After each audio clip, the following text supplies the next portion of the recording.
Hi guys, the title of the title you see on the screen today. Don't forget to like and subscribe and we'll get started. One girl named Isla was wearing an incredibly beautiful evening dress, and a man suddenly approached her. As soon as she saw his face, she immediately recognized it as a man named Jade. He in turn smiled and said she must be getting ready to go out. The girl in turn was a little embarrassed, but replied that everything was absolutely right. She had already agreed to attend the party, so she had no choice. But in fact, the dress suited her very well. Jade replied that he knew that, but that Martin Giannino would also be in attendance that evening. When Ayla heard this, she was a little surprised. She had already wanted to ask the man something, but he replied that it was not important. And anyway, he came closer to her, asking if she had finished packing. The girl was surprised at the question, but replied that she was. He then moved even closer to her and inquired if she was then ready for the kiss that was about to take place. Ayla, hearing this question with incomprehension, looked at the man and asked what he meant by that. He in turn said that she had asked for it. After that, without saying a word, he ran his finger over her lip. The girl herself realized that Jade wasn't like herself. His lips suddenly moved closer, and he kissed her with great passion. The man who had always belonged to her, the one who had been willing to sacrifice his life for her, was now completely different. Ayla suddenly felt herself getting too hot. And in fact, at that moment, she had never imagined that this man could so cruelly destroy everything she had. And after that, he just disappeared, without a trace, and without even saying a single word. He vaporized, as if he had never been in this world. However, this story begins 3 months before all the events that happened afterward. One governess, who was Baroness Duchamp, stood in the annex of Count Alandis's estate and shouted loudly. The woman kept talking about how it was simply unbearable, because the lady of the house was very nasty, and it was impossible to even talk to her normally. The butler bowed to the girl and said that she must be very upset. Since the Baroness said so, she replied that she was not at all. She was merely stating a fact that already existed.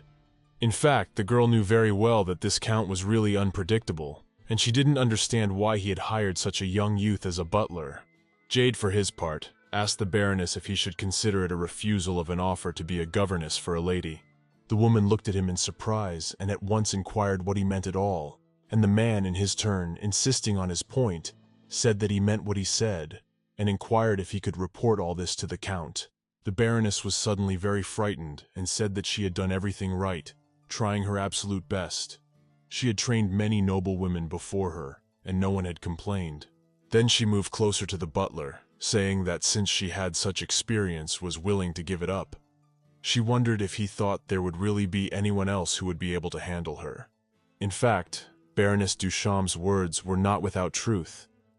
She was a governess for many noble families whose daughters were about to go out into the world for the first time. However, Jade in turn said that they had no doubts about her reputation and competence, and even the Earl was of high opinion. That's why he chose her among the other applicants for the position. And even if she suddenly decides to turn down the offer for personal reasons, they will not demand a refund of the extra payment they gave her. He explained it by saying that in another case it was like recognizing the exertion she had put in. And therefore, it is a perfectly normal action. When the Baroness heard this, she immediately hesitated. After all, this man spoke quite differently from what she thought a butler would speak. She was about to say her answer when he suddenly interrupted her and said that of course he thought she would make an informed decision and keep the friendly relationship between the two families. The woman immediately realized he was hinting that he wanted her to keep quiet about the lady of the house, and suggested that this deal really wasn't as bad as one might think. This butler bowed in respect and farewell, but the girl only held her head up proudly and walked past. She thought that this was not a family, but a cluster of snakes. Soon after, Isla, who was the daughter of Count Alandis, came out of the room, and when she saw Jade, it surprised her very much. She also inquired whether the horrid governess had left. The girl in turn, seeing his angry look, immediately realized that the atmosphere had completely changed. So Isla made the decision to explain everything. She said she didn't kick the woman out, she just got angry and left the room by herself. In fact, when Jade saw this girl, his heart beat a lot more frequently, and he said that the Count had put a lot of effort into hiring this Baroness Duchamp, and her father certainly wouldn't let a girl just get away with it. But Ayla waved her hand and said she didn't think he was doing it just for her. She thinks it's all just to turn her into a quiet and elegant lady who will be to the Duke of Chamel's liking with less effort to marry her off to a favorable party for her. In fact, in the continental trade that Count Aladis wanted to engage in, the Duke of Chamel is quite a good and influential man. But his savvy daughter had no intention of indulging his willful desires. She suddenly took Jade's hand and told him to come in, since they hadn't talked or seen each other in a long time. She would have liked to be alone with him and discuss some matters, but he in turn removed his hand and said that if she needed an interlocutor, he would send a maid to her immediately. Ayla, when she saw this, was immediately ready to cry. She looked him straight in the eye and asked him not to upset her. When he heard those words, he looked back at her and wondered if she was really upset. She shouted back, saying that of course she did, since she hadn't seen much of him since Jade had become Butler. She wondered if he was just tired of talking to her. Ayla even wondered if he was ignoring her just because he had become an adult a little earlier than she had. Jade listened carefully to her words, bowed and said that he had become her butler 9 years ago. However, the girl didn't care about what he said. She added that in a week she would be an adult herself, and in a month she would make her debut. So she wanted him not to treat her like a little kid. As soon as she got down to her room and saw that the man was not following her, she looked out and wondered if he was really going to stay outside. Jade had nothing else to do but follow her, and soon they walked silently into Ayla's room. When the girl saw where he was looking surprised, she said that all her painting supplies were in the bedroom, and wondered why he had sent her so many paints, since they were very expensive. But the man calmly replied that it was all because they needed her. Ayla suddenly got a little embarrassed and told him never to do that again. She explained that she no longer drew, for it was too extravagant. Then she went over to the small sofa, and pointing to the side beside her, invited him to sit down. The man did not react in any way, but continued to stay in his seat. Then she looked at him in surprise and asked, "Is he really going to avoid her like this?" Jade replied that as she herself had said, now instead of adults, and it won't be long before her first outing will take place. Ayla, when she heard this argument, still didn't understand anything and wondered what about. But the man explained in a sad voice that she should be wary of close contact with a male servant for her own good. These words made the girl incredibly angry. She remembered how, when they were a little younger, they had spent almost all their time together, playing, having fun and going out. But now they were grown up, and everything was completely different. The girl put her head down and didn't say another word. When Jake noticed this, he immediately asked, "Is something wrong?" She didn't say anything to that either. He realized she was sad, so he decided to comfort her a little. Jade moved closer to her and, kneeling down so he could see her face, asked what had happened. Ayla continued to sit with her head down, and he in turn, smiling, wondered, "Is she really so worried about Baroness Duchamp?" But he had already made sure that this girl would not tell anyone about her. Therefore, she need not worry. Ayla suddenly smiled and said that he was an idiot. The man didn't understand what she was saying, but before he could even ask her a question, she immediately rushed to hug him, tears welling up in her eyes. She wondered in surprise, does he really think she's that stupid? Does he really think she cares about some pathetic Madam Snob who doesn't even know how to treat a girl? When Ayla hugged Jade, he even blushed. After a while, she pulled back and looked into his eyes and asked, "How can he call himself just a male servant?" She, holding back her tears, said he was much bigger after all, and wondered, doesn't he know how glad she is to see him at last? Jade, for his part, thought of Lady Alanis acting rather childish as usual, but due to the loss of her mother at an early age, she could only trust him and a few other servants. Then he got a little sad about it all, and he said that he hadn't been avoiding her on purpose, but that he had actually been neglecting her for the past few years, and it had probably taken a toll on their relationship. He explained that he was incredibly busy with work and his new position, so he just couldn't keep in such close contact with her. Ayla sighed heavily and said that she understood. She knew that the past butler was rather incompetent. She also said that she had heard from Maria and Greta that the man would not even sleep until he had done all the work. She also said that she had heard from Maria and Greta that the man would not even sleep until he had done all the work. The girl sighed heavily and said that she would actually be happy to help him in any way she could. He, in turn, replied that he would actually be happy about it. Ayla, hearing these words, immediately laughed and asked, "Is that really so?" And he replied that she knew that he would not say anything he did not really think. Then she changed the subject of the conversation, saying that she had also heard that he was still fighting with her brothers every day. Jade had nothing to say to that because it was true, but he didn't want to upset the girl. She in turn said, "I take back what I said about the idiot." And with a beaming smile on her face, she said that the real idiots are her brothers and her father is the same. All they can do is give him errands. She also said it's no big deal if he can't lie. That's why she likes him after all. At this moment, the man's heart was simply bursting with the love and feelings he had for the girl. But his face showed nothing at all. Shortly thereafter, Jade went to the main office of the Aladdis estate to see the Earl, who just so happened to be the one who had summoned him. The man asked the butler, "Has Baroness Duchamp left?" The butler replied that it was quite true. She had left the estate in the morning. When the Count heard this, he sighed heavily. He said that he didn't understand what was only on her mind, and how could she act so infantile, knowing that the debut was already absolutely imminent. Count Rogan was really displeased with his daughter most of the time because she never listened to him.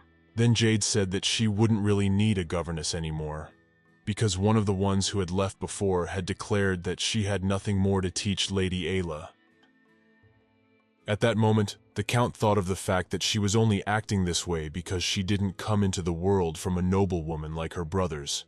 Rogan said there was no point, and she absolutely had to be ready for anything in order to appear in high society. And besides, at the very least, she needs to know the backgrounds of the people she hangs around with. And he still found it hard to believe that she couldn't understand that at all. Rogan then turned to the butler, saying that he was sure to find someone, preferably someone from a noble family with a good reputation and connections. He also said that an aspiring governess would do well to know how to flirt with the nobility so that she could teach it to his daughter as well. He explained to Jade that Duke Shamil was not at all enamored of stubborn girls, and Ayla had to become submissive and one who knew how to keep her mouth shut at the right moments. He sighed heavily, said that Baroness Duchamp would have been the perfect teacher for her, and he was incredibly sorry that she had decided to leave after all. After that, the men were silent for a while. Then Jade said that he had been searching for a governess. However, most of the applicants were already working for other families. When the Count heard this, he became incredibly angry. He took a jar of ink that was standing nearby and smashed it from the bookcase, thereby smearing the butler, and also asked with a shout, "Is he really just bullying him now?" Jade didn't say anything to that. He stood only in silence, completely ignoring the situation that had just occurred. Rogan was incredibly delighted at how submissive he was. For some unknown reason, however, the man was always pissing him off. He was doing very well as a butler, thanks to which they had even managed to get out of the debts. But he realized that something would have to be done about this guy's arrogance. They were silent for a while after that, and at that moment, the Count had a great idea. He turned to the butler and said that he was partially responsible for failing to stop the Baroness, and that was why he would be directly involved in training Ayla.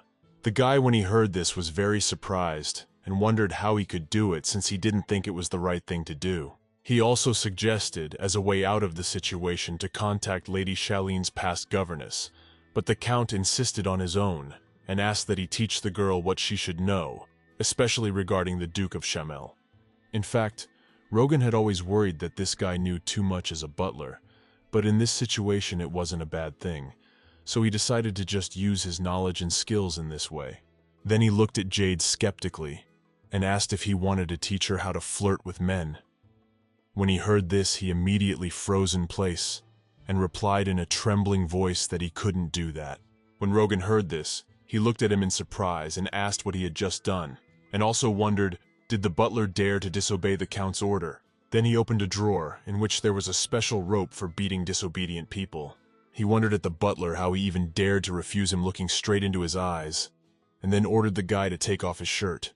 Jade had no choice, so he stripped off his clothes and immediately began taking blows with that blank straight to his sensitive skin. A full 4 days had passed since then, and notice came to Ayla that she would now be taught by Jade. The girl was chatting with the maid who cleaned her place, and she said that her father doesn't know her at all because she doesn't understand what kind of punishment this is, because she really enjoys spending time with him. The maid, named Greta, suddenly turned to Jade and said that he should talk to the mistress, because even though they were in the annex, the servants of the main house might hear something and start gossiping. When the girl heard this, she only sighed heavily. But the butler replied that she was right, and the lady should watch what she said, because she was surrounded by people who would try to turn everything she said against her. They were sitting at a small table just as class was in session, at which point Ayla said she knew all that perfectly well, and wondered if he happened to think she was as stupid as her father. Jade replied that of course he didn't think she was stupid. On the contrary, she was a capable girl. Ayla became immediately pleasant at those words, and smiling, she told him not to worry too much, because at the moment her father's hands were tied. Since he wants to sell her to the Duke at a high price, he can't leave a scratch on her. Then the butler turned to my lady, saying she would have options and much better ones than that old Duke. When she heard that, she laughed and said it went without saying.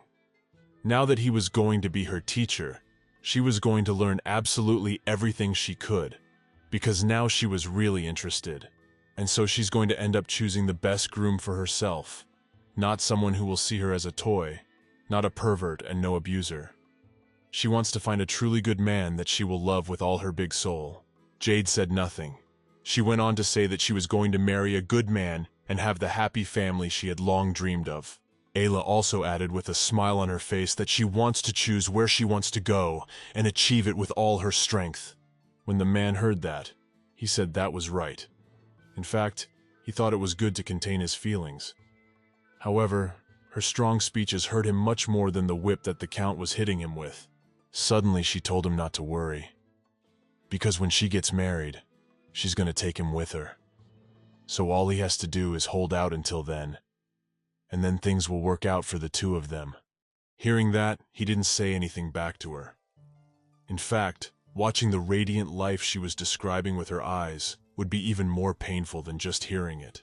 Then he decided to change the topic of conversation, suggesting that they had already started their classes in order not to be delayed too much. Some time had passed since then, and Ayla wondered in surprise if the most powerful person in the palace at the moment was the Marquis of Milofina.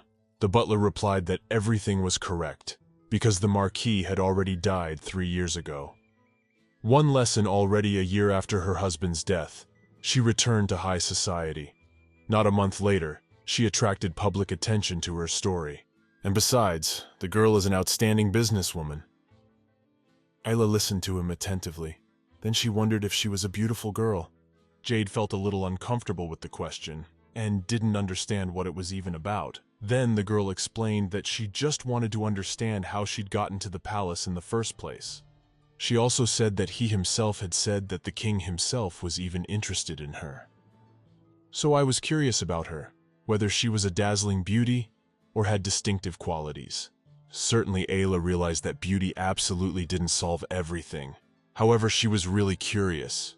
But at that moment, seeing his sad expression, she wondered if he hadn't seen her before. Jade in turn was getting very angry and said that she was a beautiful woman. However, she also had other outstanding qualities. He said in a cold voice that this girl was ambitious and set clear goals. She knew what she wanted, and she had the courage to do what she thought was right. Ayla, hearing this, was very surprised and asked him to give an example of one such action. The man, after a little thought, said that even as far as men were concerned, she could get whoever she wanted, no matter what. When the girl heard this, you wondered in surprise. Does this mean that even if the king himself wanted her, she could choose another man if her eyes went to him?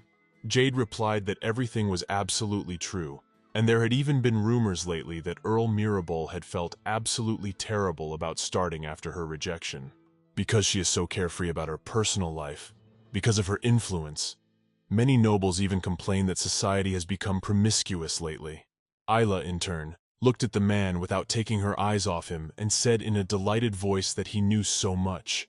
And she even had the impression that he knew the girl personally. Jade, in turn, replied that he had, in fact, crossed paths with her when she attended one of the evenings that had been organized by the Count. When she heard this information, she was very surprised and did not think that a man could attend such an event. And then, laughing, she said that maybe he would even fall in love with her in time. Jade didn't say anything to that. He put his head down and thought about how he wished he could fall in love with another girl, but it wasn't working out. And from that moment on, a whole month of their daily lessons had passed, and finally, the day of Isla's debut. In the main hall of the Ramland Empire Palace, there were quite a few guests gathering to meet the new debutantes. And everyone didn't take their eyes off the door because they were ogling all the new girls who came in. Before long, the butler finally called Lady Ayla because of Count Alandis's family, and the girl, who was dressed in an incredibly beautiful and luxurious dress, stepped inside. In fact, she had come to this place to seek her better life, so she had to be well adjusted and not get lost among all these people. As Ayla passed by, she could directly feel the indifferent and yet interested gazes. It was the first time she had been alone at an event like this, so she had to gather her thoughts.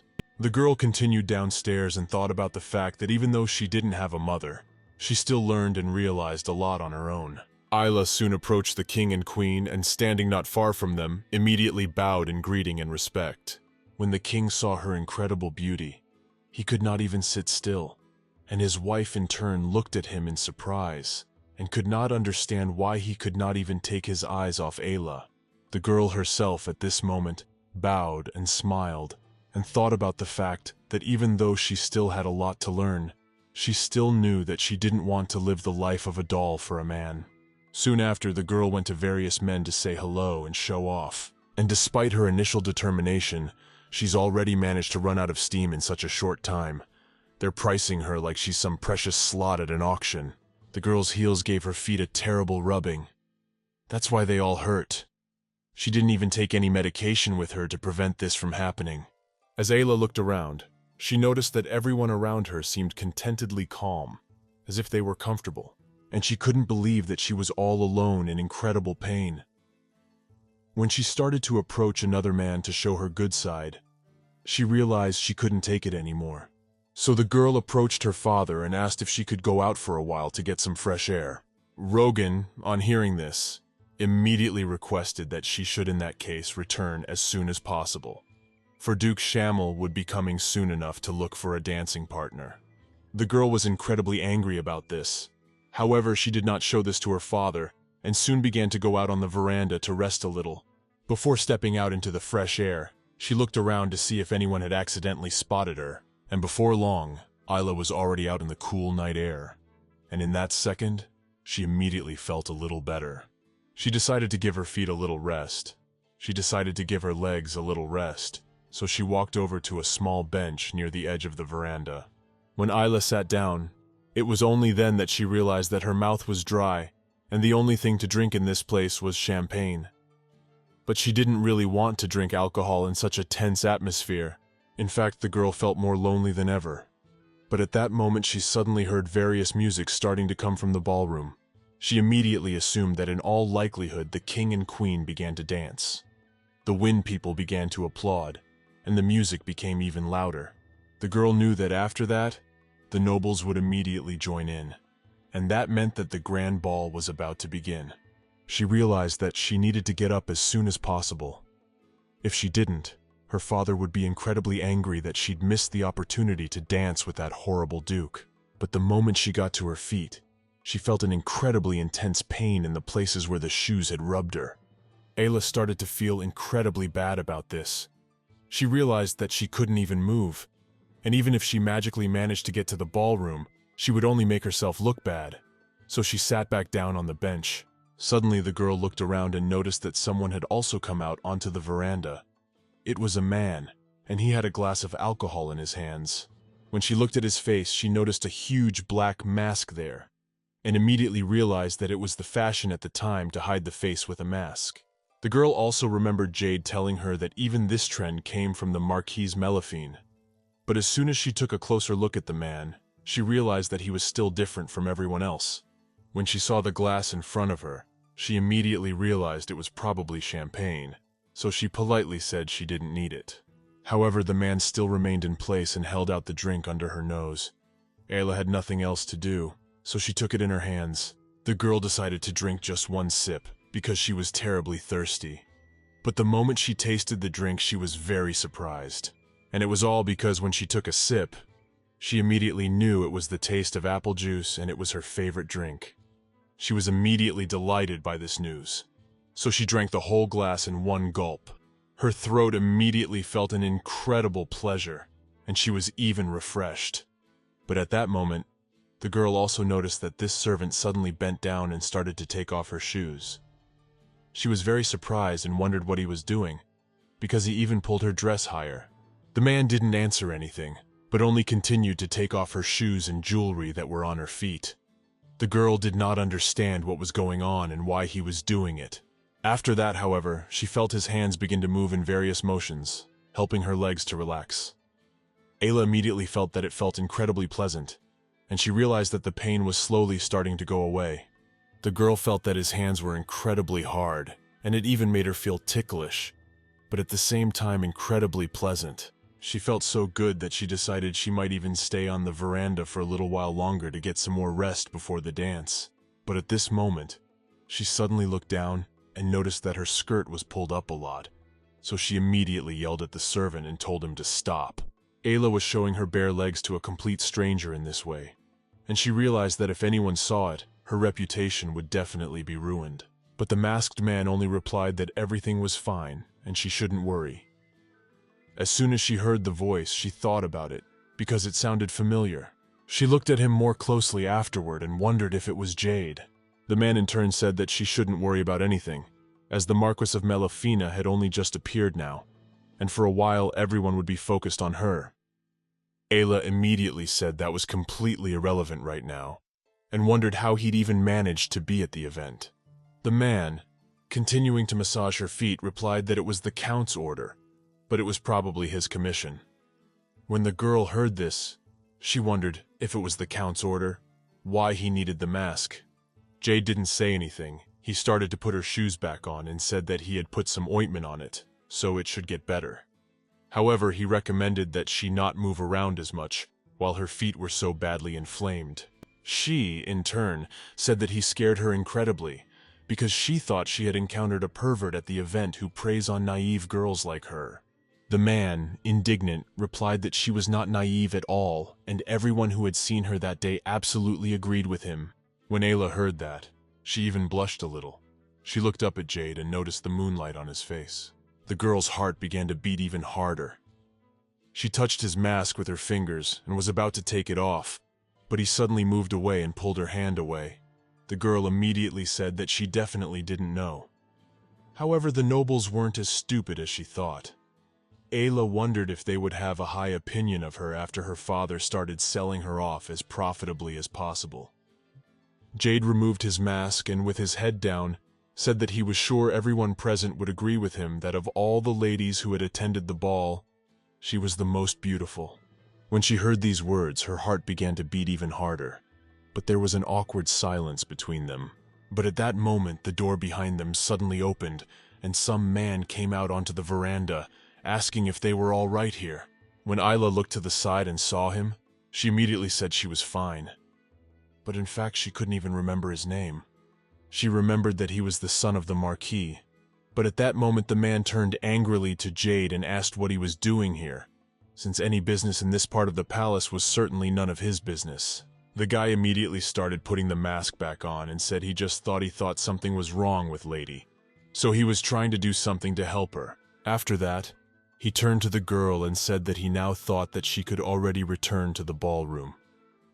Ayla immediately got up from her seat and said that was right, and apologized to everyone, saying that it was really time for her to go back. Of course, she had a keen feeling that she shouldn't leave these two men alone together, but she simply had no choice. She had to show up again for the ball. On the threshold, before finally entering the ballroom, she turned to Jade and said she would like some more of that champagne he had brought her, and wondered if he would honor her request. The man answered nothing, but waved his hand and followed her, leaving the Marquise's son alone. Once they were out of the people-filled hall, The girl put her hand on his shoulder and told him that he might not bring her juice, because that was just an excuse to get him out of there. Ayla also said she remembered him saying that he had more things to do so he could go, and she needed to find her father and a way to survive. As Jade remained standing still, and the girl started to walk away, he suddenly noticed that she looked rather tired. He would very much like to run away with her.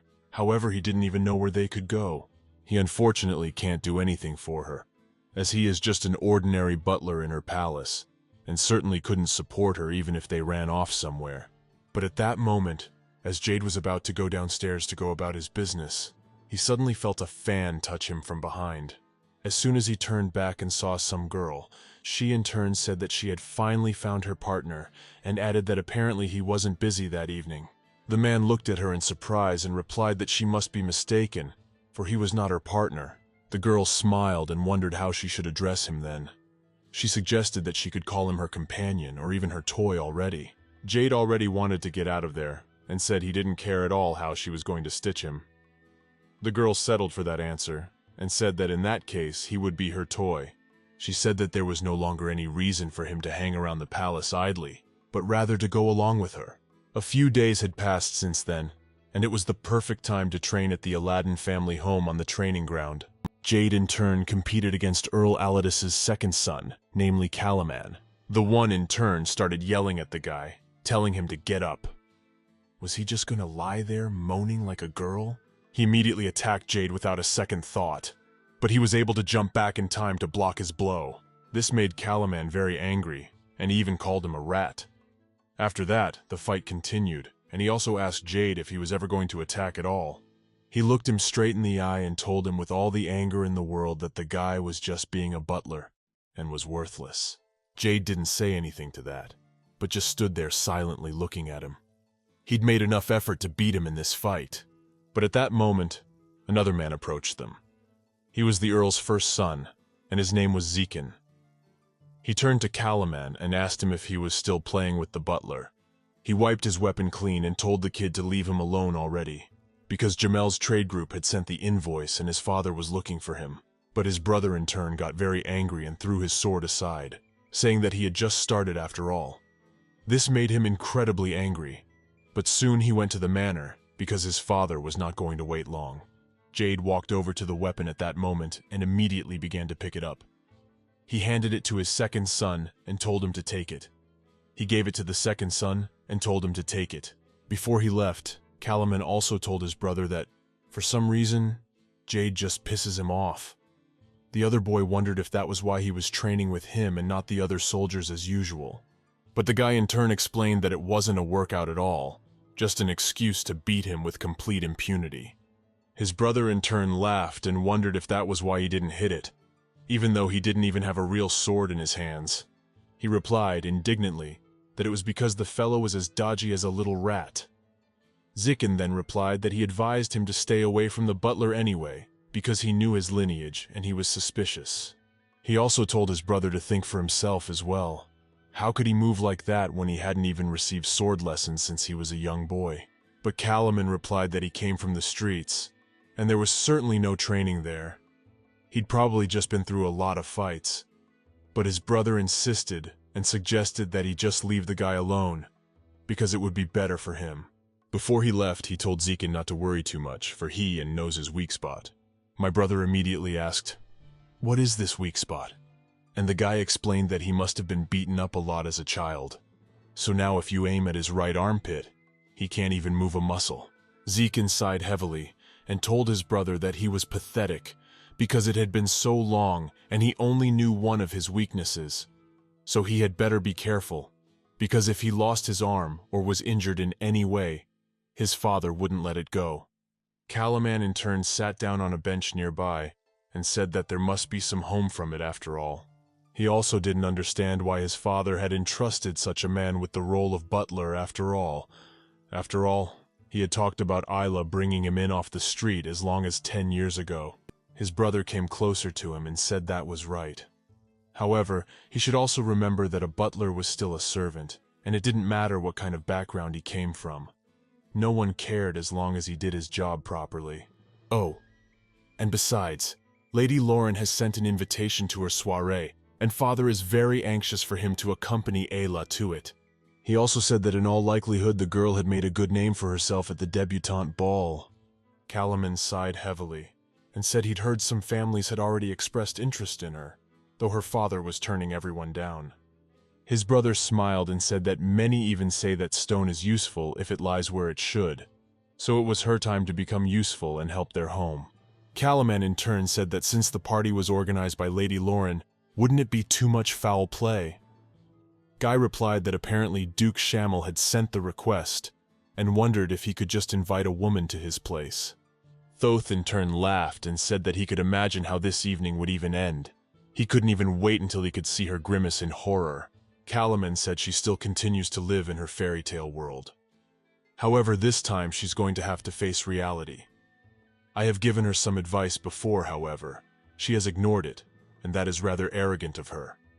Therefore, we will be interested to see if Duke Shamel will teach her some sense. Ayla came home quite late that afternoon, and was immediately met with an attempt to wake her up, for she fell asleep right on the go.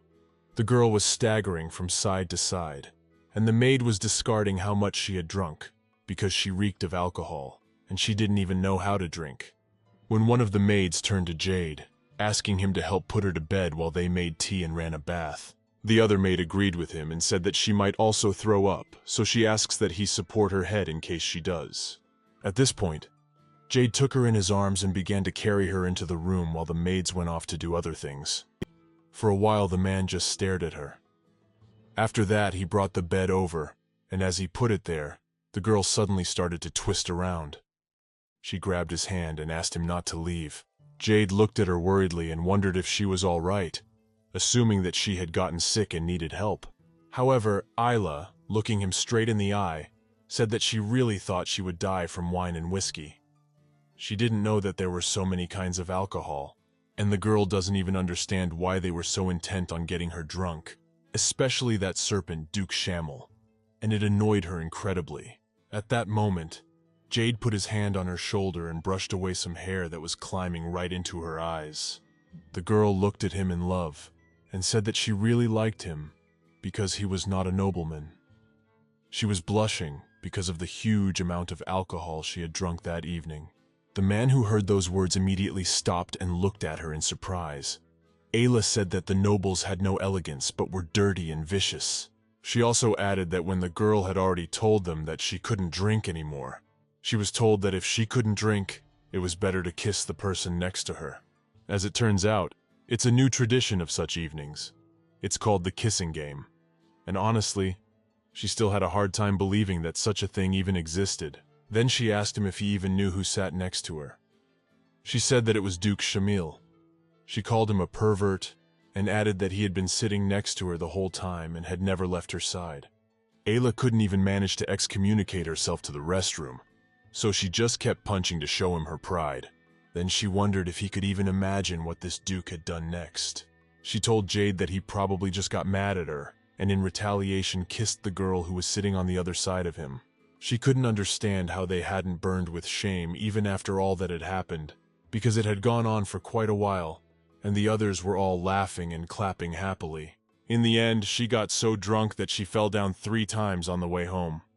She was helped up, of course, but it was a shameful sight. But at that moment, Ayla put her hand to his face and told Jade that it was the only thing she could do to protect herself. Smiling, she wondered if he thought she had done the right thing. It was her first kiss, and she certainly didn't want to give it to some old man she didn't even like or respect as a person. Jade realized where this was going, so he backed farther away and her hand fell to the bed. Then she said that the thought came to her that she wanted to live her life the way she wanted to live it. She would have to become something other than what she dreamed of being. But she thought she would be happy if she did. At that moment, her head became even heavier, and eventually her eyes closed. She didn't have time to finish the last sentence, falling asleep. Jade sighed heavily as he looked at her. He felt sorry for her, but he didn't know what to do. It was at that moment that a thought crossed his mind, and he reached straight for her lips for one last kiss. At that moment, however, the door suddenly creaked open, and he drew back abruptly so that whoever entered would not suspect anything. It was one of the maids. She turned to the butler and asked if my lady was all right. She had a pot of hot tea in her hands to make her feel better. The maid moved closer to the bed and told him he could go now and thanked him for helping. Then she sighed heavily, looked at the girl and said that she felt incredibly sorry for their lady. You see, she had been brutally drunk like that. Shortly afterward, Jade went to see a girl he had just met at a ball. She was holding a glass of wine and wondered if he was already leaving so soon. The man replied that he thought she had nothing more to ask of him, so he had to go. This mysterious woman turned out to be the Marquise of Milofina. Her name was Aiden, and she said he knew how to make an underdog. The woman was smoking a cigar and expressed regret that he had to work for the arrogant count. She also said it was a waste of time and talent in her opinion. Afterward, she asked the man why he didn't just go to her, since he would have fun working for her. However, Jade replied that he was honored but would decline the opportunity, and thanked her for the invitation. Aiden laughed and said that he could only guess how many nobles wanted to be with her, but then added that it didn't matter at all and handed him some papers. The woman asked him to give it to the count. The man immediately thanked her and said it would be done, then started to leave. But Aiden stopped him and said she still didn't understand why he was so desperate to work for the Alandiz family, but asked him to think hard about her offer. After all, this man doesn't know what he'd be getting himself into, and things are about to go downhill. Jade wondered if he could find out why she was so desperate to help him. The girl wondered if he really didn't realize that it was because she wanted and could get something from him. She also asked about the relationship between Duke Shamil and his lady. Jade didn't want to answer that, so he said he wasn't privy to the details. Aiden sighed heavily, put out her cigar, and said that some rumors were already out there, and he was probably well aware of them. The woman also said that Lady Isla is quite a sweet and bright girl, and it's really sad that she got such a horrible father. She sighed heavily and also said that if she was being pushed into marriage with an old pervert like that, she would have run away or even died by now. After thinking about it for a bit, the woman added that at least Duke Shamil was an excellent businessman, and she had also heard that his huge merchant ship would be arriving soon.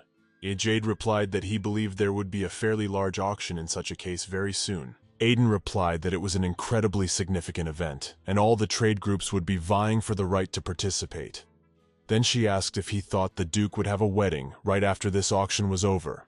In exchange for being young and pure, Lady Ayla would be able to live a golden life. But then she waved her hand and said that it was already better to stop talking about this boring topic. So she asked Jade to come over and massage her shoulders before she left. The man bowed and immediately said it would be done and began to move closer to her. But at that moment she suddenly grabbed his arm and began to pull him closer to her. The man was immediately alert, not expecting such a turn of events, and the mistress in turn smiled slyly, and said that he looked so rude, however. His eyes were indeed filled with sadness. To the servant, he and to her, he seems rather indifferent. The perfect type. He reminds her of one first man, though that dead lover. At this point she began to hug him tightly, and said that he was the lover who had died at their hands, and he reminded her very much of Malik. Jade heard that and became very wary, starting to pull out of her embrace, and realized that it couldn't be true. Malik was a common name, and he must not be the person he thought he was. The man remembered Viscount Malik Joseph Astrid, who in the burning flames had foretold Jade to run away and pay an eternity in hell for his remaining sins. All he asked was to live and leave the past in the past. The boy assumed that Marquise couldn't possibly know his father, and he calmed down a little after that. The next night, Jaden walked in after knocking on Ayla's door, and she immediately allowed him in. Bowing, he inquired of the lady if she had summoned him, and inquired for what reason. The girl glimpsed him and said he looked rather tired, but he coming closer to her replied that he was fine and asked what she wanted. Ayla replied that he was very formal and rather cold towards her, and the girl disliked it very much. Jaden, smiling, said that she had made her debut, so there was certainly nothing else he could do to help her. And the man himself, looking at the lady, could not understand why he kept thinking about the day that had long ago passed. In fact, the whole time he looked at the girl, he was reminded of that day 10 years ago when Lady Ayla had first brought him to this palace. He was just an ordinary vagrant who lived on the streets and fought all the time. He was almost dead, and the only person who protected him and saved him from death was her. Barely surviving, he was too weak to do anything. However, 8 whole years later, his health increased dramatically, as if he had become a completely different person. Not counting the scars left on his body, all the wounds had absolutely disappeared and healed, and even after so many years, he did not know the reason for the sudden improvement in his health. Ayla, who was only 18 at the time, said she thought he was just having a late maturation, but the man was already 26 years old at the time. Since then, the Count had been calling the man in more frequently, and the reason for this was the realization that he had picked up on the previous butler's mistakes, for which he kept blaming his daughter. Once, after seeing the numbers, the man even threw papers at Ayla, asking how it was possible to spend so much money, and it was all just a mistake of the past butler who had miscalculated the amount. And eventually, the Earl of Aladdin's began assigning Jaden the paperwork, with only Lady Ayla to give him the strength to handle all the hard work. So he needed a reason to stay in the annex. He needed to find a reason not to leave the girl when everyone else had already gone to bed. One night, as he snuck into her room again and watched her sleeping, the man said he was working late again on the paperwork, and the Count was calling him in. But when Jaden looked at her that night, he knew he wanted her so badly. He hadn't even glanced at her in the annex since then, because he knew it wouldn't end well. And so it went on for 2 whole years, until 2 months ago, when that incident with Baroness Duchamp happened. When he came to Ayla after the debut, she wondered what he was thinking about. The man immediately replied that it was nothing important. We asked what she was saying because he couldn't hear. The woman stepped closer to him, wondering if he even knew what day it was. Jaden couldn't think of anything else but how close she was to him. Ayla, for her part, held the small gift behind her back, and seeing the surprised look on his face, wondered if he had no idea. The man really didn't know what she was talking about, so he said he didn't understand. She smiled and said she didn't expect anything else, because he was too smart to forget anything. Then she handed him a small gift and said it was for him. The man looked at the box in surprise and asked what it was, and the girl replied that it had actually been bought a year ago, but it was not in the annex, and he's been busy all the time, so it's only right now to give it to him, which is why she's giving it to him. Ayla, smiling, asked that he open it soon, for she thought he would enjoy it, and she wanted to see his reaction. The man was actually quite surprised and even embarrassed. He hadn't expected her to remember that day. But as soon as he opened the box, he was very surprised, because there lay an incredibly beautiful and expensive neckerchief. He had nothing to say but looked at the gift in surprise. Then the girl asked if she could put it on him. Jaden still didn't say anything. He was so overwhelmed by such a sincere and pleasant gift that he couldn't even say a word. Then the girl took it in her hands and began to tie it around his neck, telling him not to twitch, for the man already wanted to push her away from him.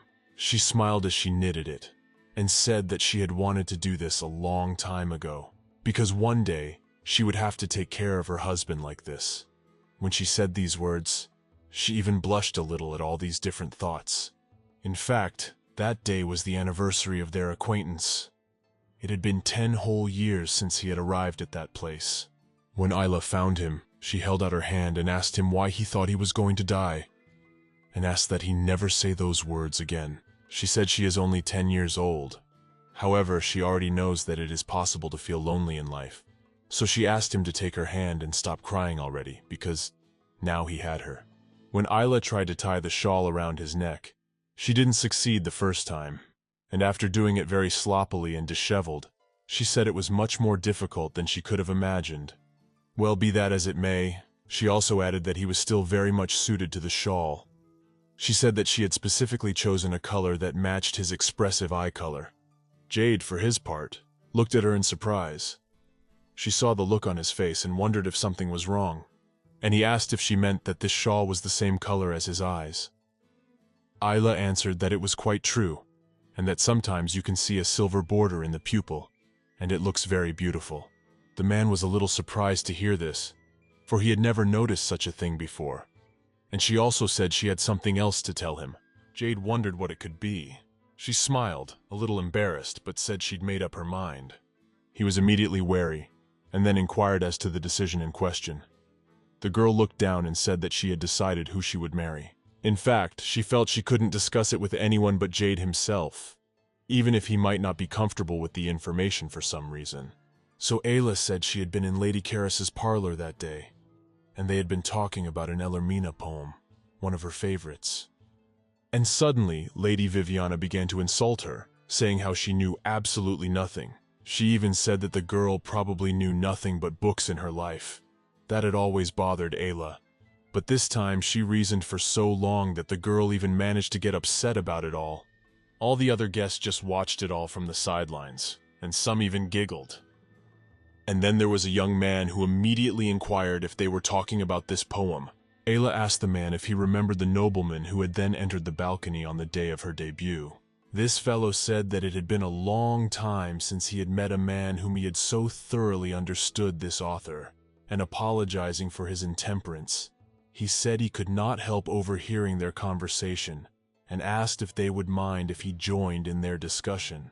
It even seemed to her for a while that he didn't remember her at that moment, whether woodenly, also became silent, and the girl was still having a conversation alone with him for a very long time. When the man listened attentively to her story, he did not answer anything, only looked at her. The girl even thought that her story was too boring, so he didn't like it. Ayla was silent for a while. Then, embarrassed, she said that he seemed to her a rather educated and elegant young man, and she was impressed by his manners, and even his smile. And he also introduced himself as Martin Janina, and asked if they knew the man by that name. She also added that he was about the same age as her, and had recently moved to their area, so he was most likely unaware of the strange traditions of the local nobility. Jade, when he listened to her, said that he really knew the guy. In fact, he only knew because he was the one who'd called out his name to the girl. In fact, the Marquis Giannino was from quite an influential family. They had a lot of influence in the Mickey region in the southeast of the continent. Possessing fertile lands, they enjoyed abundant harvests and accumulated funds through the collection of land taxes. Martin Giannino himself was the second son of the family, and he rarely appeared in town. He had recently been succeeded by the death of his older brother in an accident, and now he's about to be introduced to the social world for the first time. If Ayla marries him, Jade realizes she will be free of her family.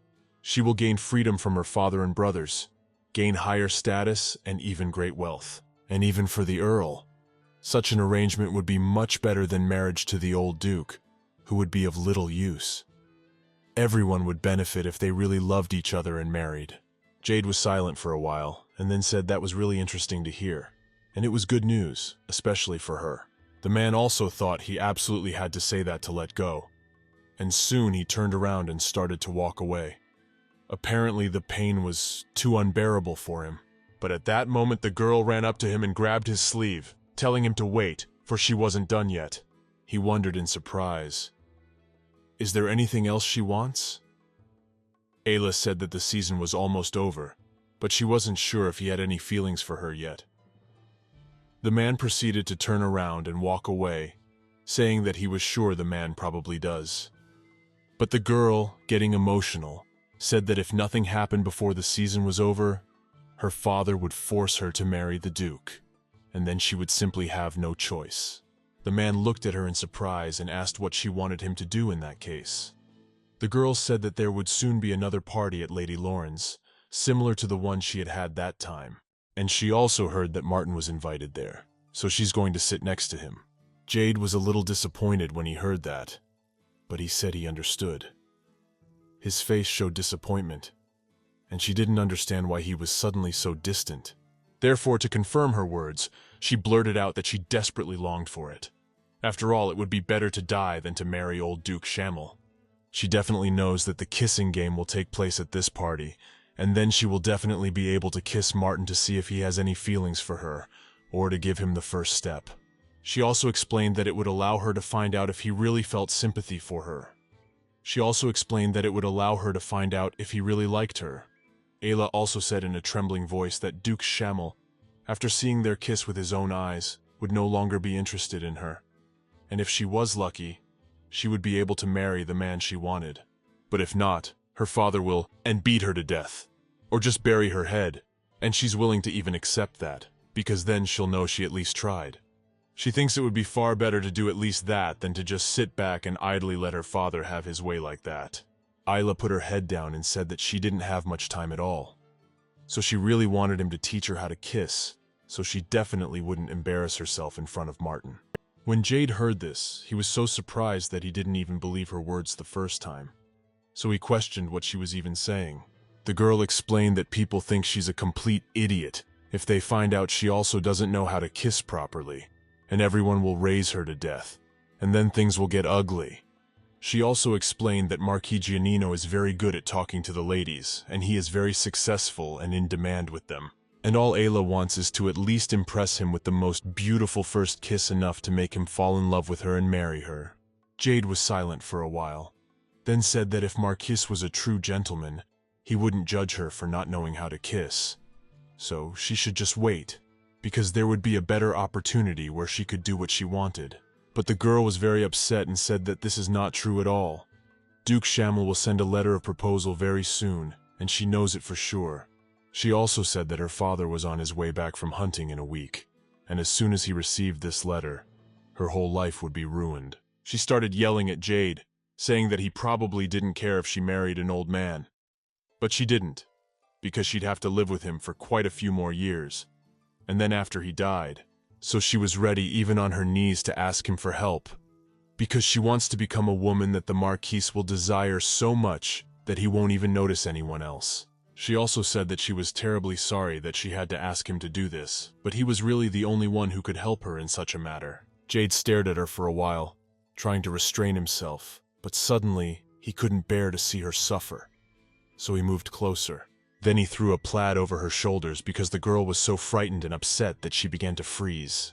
Ayla looked at him with eyes full of hope, but the man turned around in response and started to walk away, a handkerchief tied around his neck.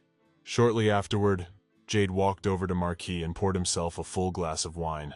When the woman saw this, she looked at him very surprised and asked if something was wrong with him, for he had never drunk with her before. He remained silent, not wanting to answer that question, but just looked at the full glass of wine and wanted to drink it in one gulp.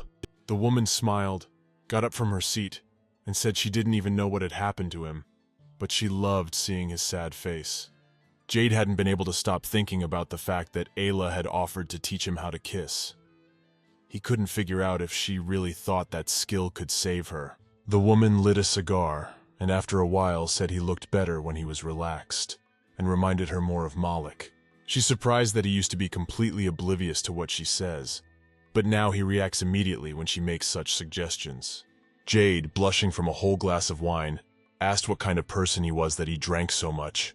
His feelings overwhelmed him and he couldn't control them. That's how he found out that the Malik the woman kept talking about turned out to be his own father. He also learned how the Alandis family destroyed their family and brutally murdered him,